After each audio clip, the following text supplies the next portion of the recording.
Assalamualaikum warahmatullahi wabarakatuh. Waalaikumsalam warahmatullahi wabarakatuh. Alhamdulillahirabbil alamin wassalatu wassalamu ala habibinal mustafa wa ala alihi wa sahbihi wa ahli sidqi wal wafa. Asyhadu an la ilaha illallah wahdahu la syarikalah wa asyhadu anna sayyidana Muhammadan abduhu wa rasuluh. Ma'asyiral muslimin wa zumratal mu'minin rahimakumullah. Alhamdulillah, lantunan segala puja dan puji marilah kita haturkan kehadirat Allah Subhanahu wa taala, sehingga di waktu yang penuh dengan keberkahan ini Allah masih memberikan rahmat, petunjuk, hidayah, inayah dan kesempatan umur sisa hidup kita untuk mendekatkan diri, menghamba, mengabdi kepada Allah Subhanahu wa taala. Semoga keistiqomahan yang Allah berikan kepada para nabi dan rasulnya senantiasa tercurah kepada kita semua, amin ya mujibas sa'irin. Sebelum kita melakukan pengajian, kita membaca doa muqaddimah. A'udzu billahi minasyaitonir rajim. Bismillahirrahmanirrahim. Ya Fattahu ya Alim, ya Razzaqu ya Karim. Ya Fattahu ya Alim, ya Razzaqu ya Karim. Ya Fattahu ya Alim, ya Razzaqu ya Karim. Iftah lana abwaab rahmatik birahmatika ya arhamar rahimin. Rabbana zidna ilma warzuqna fahma. Allahumma aghnina bil ilmi wa zayyinna bil hilmi wa akrimna bit taqwa wa jammilna bil afiyah. Wa sallallahu ala sayyidina Muhammadin nabiyil ummi wa ala alihi wa sahbihi wa baraka wa sallam. Walhamdulillahi rabbil alamin. Al-Fatihah tabinatul qabulatul mukul islam asal syai'in wal futuh wal munafar suwasana tabatun suwasana yasari wa ila hadratur rasul sayyidina Muhammad sallallahu alaihi wasallam wa ahli baitil kiram wa aswajihi ummahatil mu'minin sayyidina hadratis sayyidatina Khadijah wa Aisyah arida wa ila sayyidatina Fatimah Zahra wa ila ali karamullah wajhah wa waladahi ma'al imam Hasan wa imam Husain wa imam Ali Zainal Abidin wa imam Muhammad al-Baqir wa imam Ja'far Shadiq. Suma ila hadrati abaihi wa ikhwanihi minal anbiya'i wal mursalin salawatullahi wa salamuhu alaihi ajma'in. Suma ila hadrati sayyidatina wa ummuna Hawa alaihi salam wa sayyidina wa abina Adam alaihi salam Idris bin Ismail Yusuf Dawud Sulaiman Yesus Zakaria Isa Kanjeng Nabi Muhammad sallallahu alaihi wasallam. Suma ila hadrati jami'il wali wa syarifil adil. Suma ila hadrati abaihi wa ummahatina wa jaddina wal masyayikhina wa ustadina wa jami'i ahli baitina wa azwajina wa auladina wa dhurriyyatina wa ashabina wa ahbabina wa ayman ahabbatik wa islamina wa jami'il muslimin wa muslimat ya Allah wa tahsyadu bi rahmatillahi wa barakatuh wa ala ahli baldatina ajma'in min barakatihi wa amwalihi wa asrarihi wa ulumuhi wa nafahati sosiatin fid din wa dunya wal akhirah. Wa alhamdulillah yarzuquna fahman nabiyyin wa hifdzal mursalin wa husnul khatimah fi aman wa afiyati wassalam bi sirrin nabi wa bi sirril fatihah wa rahmatullah ya karim. A'udzu billahi minasy syaithanir rajim. Bismillahirrahmanirrahim. Alhamdulillahi rabbil alamin. Ar-Rahmanir Rahim. Maliki yaumiddin. Iyyaka na'budu wa iyyaka nasta'in. Ihdinas siratal mustaqim.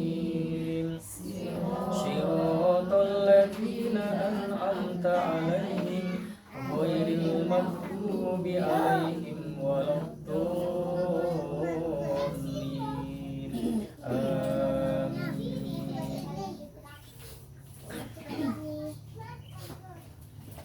Ini untuk pertama kita belajar kitab Arba'in Nawawi.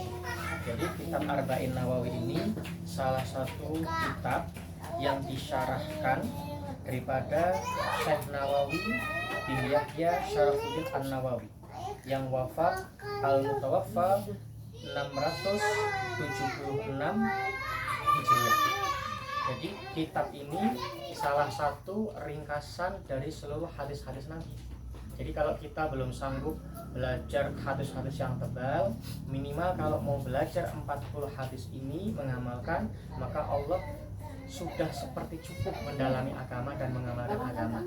Jadi ini salah satu poin hadis paling terpenting daripada semua hadis itu sudah diwakilkan. Jadi kalau kita bicara ada puluhan ribu hadis, nah termasuk ini sudah ada di dalamnya. Bahkan kalau di total semua ada berapa hadis, baik yang sahih, yang hasan, yang ahad, yang dhaif, ya kan? Ada 600.000 hadis.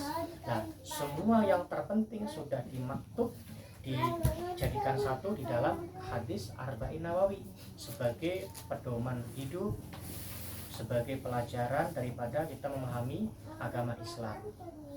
Bismillahirrahmanirrahim. Qala al-mu'allifu rahimakumullahu ta'ala wa nafa'na bihi wa bi ulumihi fid dharain amin ya mujibas sa'ilin. Ya, al-hadisul awal an Amirul Mukminin Abi Hafs, diriwayatkan dari Amirul Mukminin, pemimpinnya orang-orang yang beriman, yaitu Abi Hafs, yaitu bapaknya Hafs, yaitu Sayyidina Umar bin Khattab radhiyallahu anhu. Qala, beliau berkata, sami'tu, saya mendengar. Nah, kalau sami'na, kami mendengar. Nah, itu perubahan dhamir. Rasulullah SAW daripada Nabi Muhammad SAW, yaqul, beliau bersabda, innamal a'malu binniyat, sesungguhnya setiap sesuatu itu tergantung daripada niatnya. Wa innama likulli imri'in ma nawa, dan setiap sesuatu itu akan dikembalikan atas apa-apa yang kita niatkan. Faman kanat hijratuhu ilallahi wa rasulih, siapa orangnya yang berhijrah karena Allah dan Rasulnya, maka dia berhijrah karena Allah dan Rasulnya. Fa hijratuhu ilallahi wa rasulih. Wa man kanat hijratuhu lidunya, barang siapa yang berhijrah itu karena dunia, au yusibuha, atau kepentingan-kepentingan yang ingin dia dapati daripada dunia, kemudian awim ro'atin yang kiruha, atau wanita yang dia ingin nikahi, fahijratuhu ila ma hajara ilaih, dan hijrah tersebut tergantung daripada keniatan yang sedia kala tersebut. Mungkin karena perempuan, karena mau dagang, mau berkebun, karena mau main-main, atau iseng-iseng, hijrahnya kembali seperti yang dari awal kita niatkan. Rawahu Imamul Muhaddisin, jadi diriwayatkan dari imam dua muhaddis yang sangat terkenal, Abu Abdullah Muhammad bin Ismail bin Ibrahim bin Mughirah bin Barid Sabah al-Ju'fi al-Bukhari, wa Abu Husain Muslim ibnu Hajjaj bin Muslim al-Qushairi an-Naisaburi fi sahihaihima, nah, di dalam kitab sahih keduanya. Ya, jadi pertama kita sarahkan sebentar hadis Arba'in Nawawi. Jadi zaman dahulu itu sudah kejadian ini, Bu. Tergantung sesuatu itu daripada niatnya. Diriwayatkan dari Amirul Mukminin, bapaknya Hafs, yaitu Sayyidina Umar bin Khattab. Karena Rasulullah waktu berhijrah dari Makkah ke Madinah dan ke tempat negeri lain, waktu berdagang, itu sahabat Nabi itu memang insya Allah 90% itu niatnya tulus, Bu. Tapi ada sebagian yang memang niatnya itu ada keinginan daripada nikmat dunia. Contoh, ada yang kepingin, saya mau dekat sama Rasulullah supaya saya pun bisa ikut bisnis lah. Karena Rasulullah itu memang orang pedagang yang sangat jujur, sangat dermawan dan pengasih, sehingga mudah untuk kemajuan. Nah, ada juga saya mau dekat sama Rasulullah mana tahu saya dapat jodoh di sana nih, baik yang mungkin duda ataupun yang janda ataupun yang mau nambah lagi Bu. Ada juga yang ketiga, saya mengikuti hijrah Rasulullah karena di Madinah itu kabarnya negaranya itu sangat subur makmur karena berbeda dengan Mekah. Nah disitulah orang bervariasi dalam berniat, sama seperti kita mau beribadah Bu. Sama kita seperti hanya kita mau berdagang, mau mengajar, mau mencari rezeki, mencari ilmu.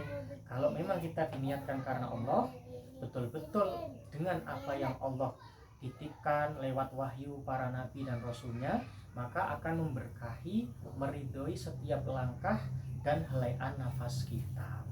Nah ini untuk ini kita kasih pertanyaan dahulu, silakan.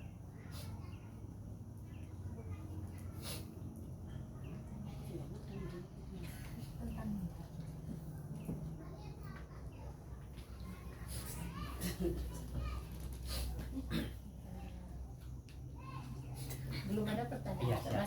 Masih bingung. Iya. Jelaskan lagi nanti Jadi biar mencair. niat itu an-niyatu fil qalbi. Niat itu di dalam hati Bu. Nah, sekarang kenapa orang tidak bisa membedakan mana lafadznya niat, mana niat? Contoh nih, karena sekarang ini alirannya mohon maaf udah banyak Bu. Sekarang bukan orang yang berilmu, yang punya ketaatan, punya loyalty yang bagus, silabus yang bagus, itu bisa dikalahkan sama yang beruang karena cakarnya tajam Bu. Nah, pohon pun bisa dia kerok-kerok, bisa dia tumbangkan karena cakarnya tajam, karena uangnya tajam. Nah, contoh kita mau sholat, kalau kita melihat daripada sahabat-sahabat Nabi 80%. Jadi ketika an-niyatu inda takbiratul ihram. Jadi waktu kita baca usolli fardhul maghribi salatsa raka'atin mustaqbilal qiblati rok makmuman atau imaman lillahi ta'ala. Ini lafadznya niat sebagai pengingat. Setelah kita mengangkat tangan, an-niyatu inda takbiratul ihram. Niat itu bersamaan dengan takbiratul ihram. Allahu Akbar. Ini lisannya ngomong Allah, hatinya yang bunyi yang itu. Usolli fardhul maghribi salatsa raka'atin mustaqbilal qiblati makmuman atau imam lillahi ta'ala. Akbar. Makanya berbeda orang sholat yang memang bersanad, kemudian beliau yang ikut-ikut atau yang hanya nyomot sana nyomot sini, itu memang lain alirannya Bu, namanya aliran campur sari. Nah, makanya saya sekarang udah nggak heran dia nggak mendalami fikih secara multifungsi dan juga dari awal sampai akhir. Kitabnya boleh belajar madhab yang lain boleh, ketika sudah menguasai satu madhab. Ini ndak tengok sana di YouTube, oh Gus Muhammad Sufi, oh ngomongnya begini, nanti Ustaz Somad abangnya begini, nanti abangnya lagi Bu Yahya begini, dicomot-comot. Belum aliran Ustaz lain lagi ya. Di situ dia berpendapat oh begini kata Pak Ustaz. Sebetulnya betul semua kalau sesama aswaja dan kita memahami ilmu fikih. Tapi ketika kita comot sana comot sini, di situlah rusaknya. Nah, jadi contoh lagi itu masa sholat. Allahu Akbar, makanya lama. Sebagian orang, oh Akbar, kapan niatnya? Nah, yang langsung niat itu Imam Malik. Dia niatnya dari rumah. Yang membatalkan wudhunya pun lain, kemudian cara iktikadnya ya berbeda, kemudian pembatalan wudhunya pun berbeda, itu berbeda konsepnya. Tapi boleh ketika kita pindah madhab atau taklid itu di tempat yang darurat. Contoh kalau kita ke Mekah, itu kita taklid tuh, pindah madhab. Karena kalau kita bawa madhab Imam Syafi'i, itu masyakoh, orang berjuta pasti kena lawan kulit lawan jenis antar kulitnya itu.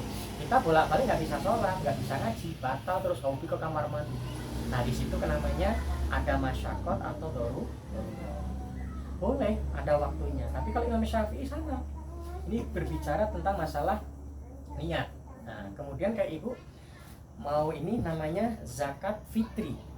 Dulu saya waktu masih kecil ketika zakat fitri itu jadi ustadz tuh kayaknya susah ya. Masa niatnya berbeda-beda. Waktu pas datang anak-anak nawaitu zakatul fitri ya kan, nawaitu an ukhrija zakatal fitri an nafsi lillahi ta'ala. Habis itu yang ini untuk mama saya, Pak Imam, Pak Teguh, nawaitu an ukhrija zakatal fitri an ummi lillahi ta'ala. Beda lagi. Untuk bapaknya lagi, nawaitu an ukhrija zakatal fitri an abi. Lah saya waktu saya di Sumatera, Bu, modelnya Pak Indonesia, karena nggak mau belajar.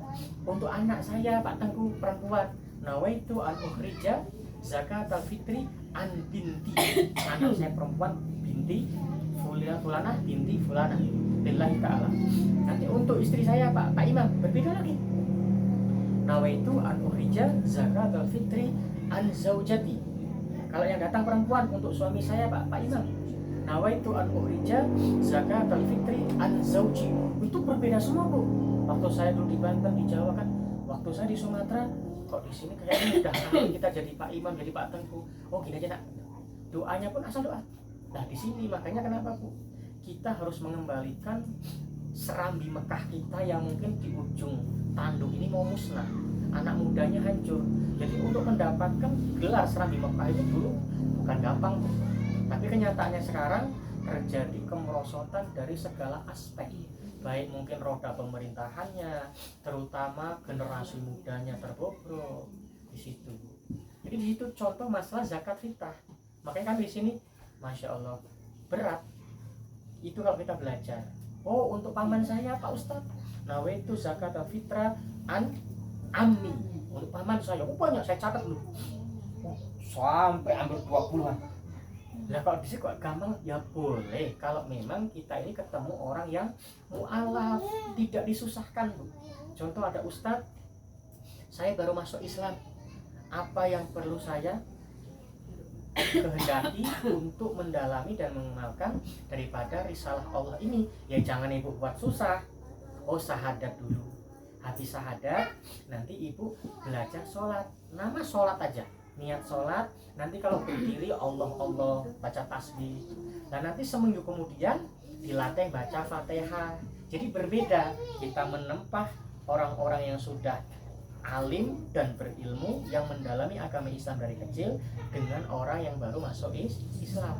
Itu baru tadi masalah niat zakat fitrah. Belum nanti masalah kita membagi zakat-zakat mal. Nah, silakan bertanya, Bu. Nah, ini sedikit tentang fondasi hadis, sudah 1 halaman. Nah, tinggal bab lain. Silakan. Waalaikumsalam warahmatullahi wabarakatuh. Saya tertarik sekali, terima kasih bahwa suatu perbuatan itu akan tergantung pada niat. Mungkin apakah selama ini salah ya Ustaz? Kata Ustaz tadi bahwa setiap salat itu kita bahwa begitu Allahu Akbar kita diniatkan di dalam hati. Tapi mungkin selama ini saya salah karena niat itu dengan sendirinya, tapi takbir itu dengan sendirinya. Apakah salah Ustaz? Ya, bismillahirrahmanirrahim. Jadi gini, la yukallifullahu nafsan illa wus'aha. Jadi Allah SWT tidak akan membebani, menyiksa orang yang belum berada dalam kemampuan tersebut. Jadi saya konteksnya, Bu, dari setiap saya mengisi pengajian itu berbeda-beda. Dari anak PAUD, saya menjiwai ngajar TPA terbesar di Jakarta, gimana ngajar di markas militer, di Kapolri, sampai di lapas, sampai ustadz pelosok-pelosok yang mungkin tidak bisa dijangkau oleh sinyal. Itu saya masuk semua ke sekolah, pesantren. Jadi insya Allah udah lengkap lah, sampai kantor-kantor elit. Jadi kita harus pandai menitik beratkan tujuan dan kebutuhan orang tersebut. Nah, kalau Ibu termasuk masih sangat, Allah itu maha rahmat. Berarti Allah baru ngasih hari ini, mungkin ibadah kualitasnya Allah nilainya lebih ditingkatkan dan digandakan lagi. Nah, mungkin kemarin baru kualitas bintang 2 atau bintang 1, ini mulai sekarang bintang 3 sudah naik. Nah, nanti ke atas lagi, bukan? Fatihah itu harus dijaga. Saya waktu pas masuk kan, kadang kenapa kok saya nggak ke jamaah? Ini orang ustadz kok malah nggak jamaah? Saya bilang, betul, kita kalau ada kesehatan, tidak ada udzur, dianjurkan berjamaah. Tapi ilah ada pengecualian. Kalau kita mau bermakmum, sedangkan kita sudah tahu imamnya ini tidak fasik atau cedal, atau fasik itu tidak boleh. Jadi kalau membaca hadis Nabi ini jangan dipotong, dibaca referensi hadis-hadis pendapat yang lain supaya kita itu menjadi bijak, menjadi tawasud itu di tengah-tengah adilnya itu ada. Nah, contoh nanti ibu ketika membaca takbir, kita mulai dari pertama praktek ibadah itu harus dilafadzkan, nanti saya lafadzkan. Contoh habis kita Allahu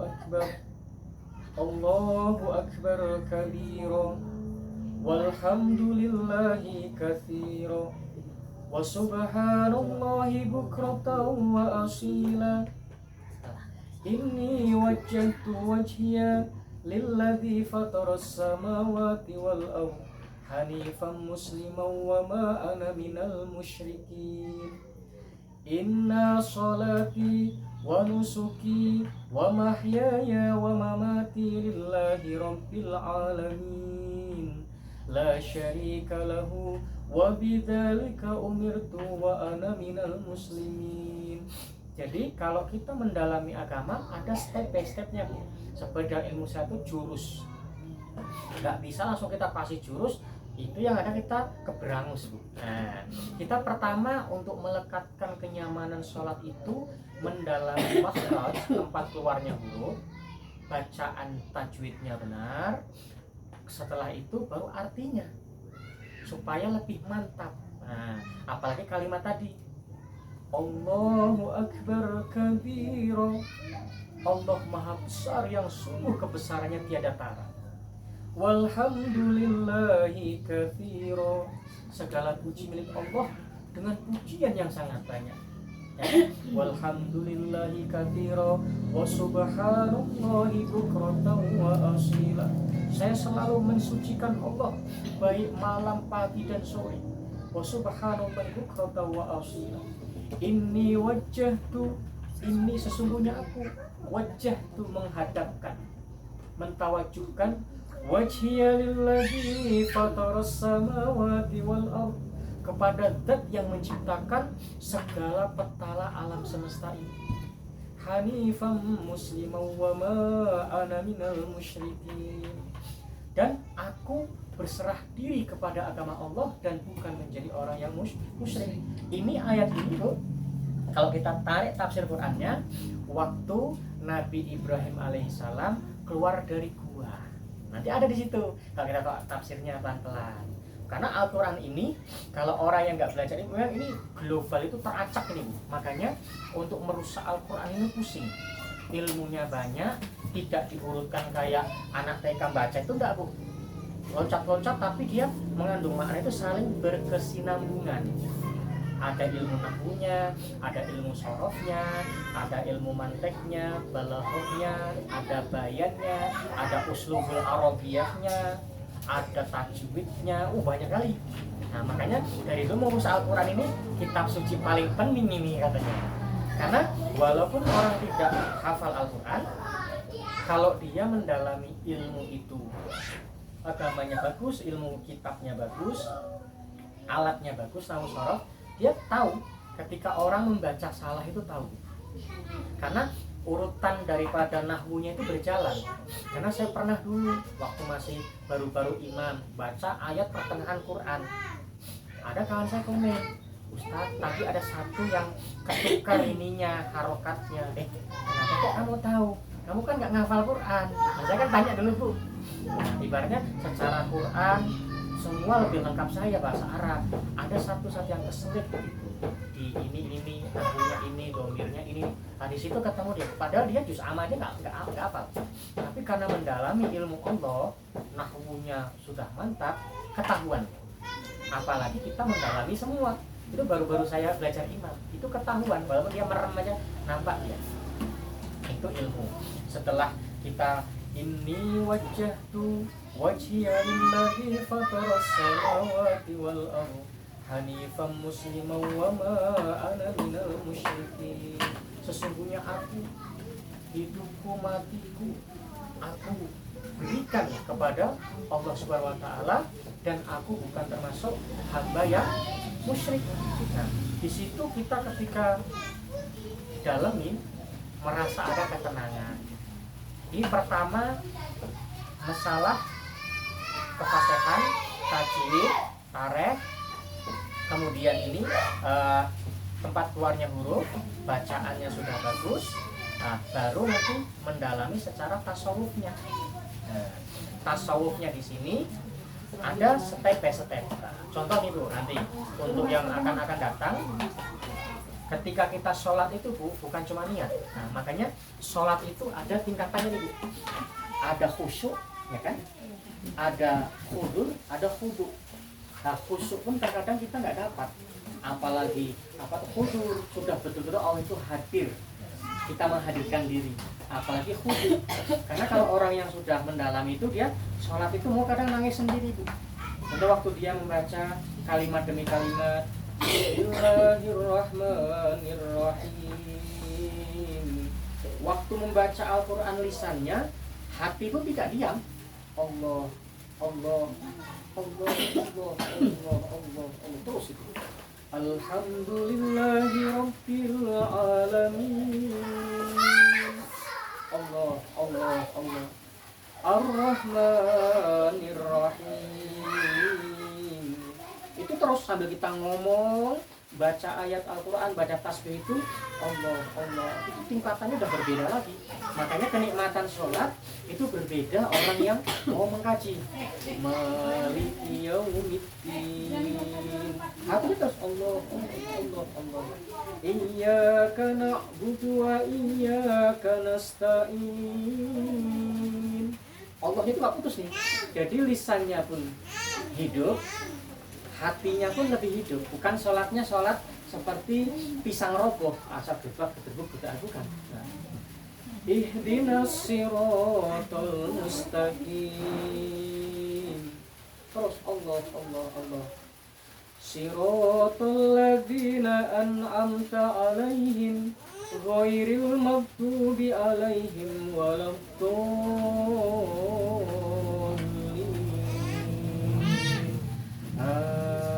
Ini Allahnya nggak pernah putus Bu. Makanya nikmat. Jadi kalau kita kesibukan pun kadang ada yang sholat sunnah ketinggalan kita kayak gelo Bu. Kayaknya kayak rugi. Jadi Allahnya itu tidak boleh putus. Nanti baca surat pun sama. Nanti waktu dia ini rukuk, Allahu Akbar. Udah, ini contoh daripada zikir hati. Nah, jadi kita ini masuk ke tasawuf Bu. Ketika sholat, lisannya berucap, hatinya pun tidak boleh ngalamun, diem, tidak boleh. Itu jalan Allah, Allah, Allah, Allah, Allah, Allah. Itu nggak boleh putus. Itu bisa Ibu praktekkan asar ini berbeda rasanya.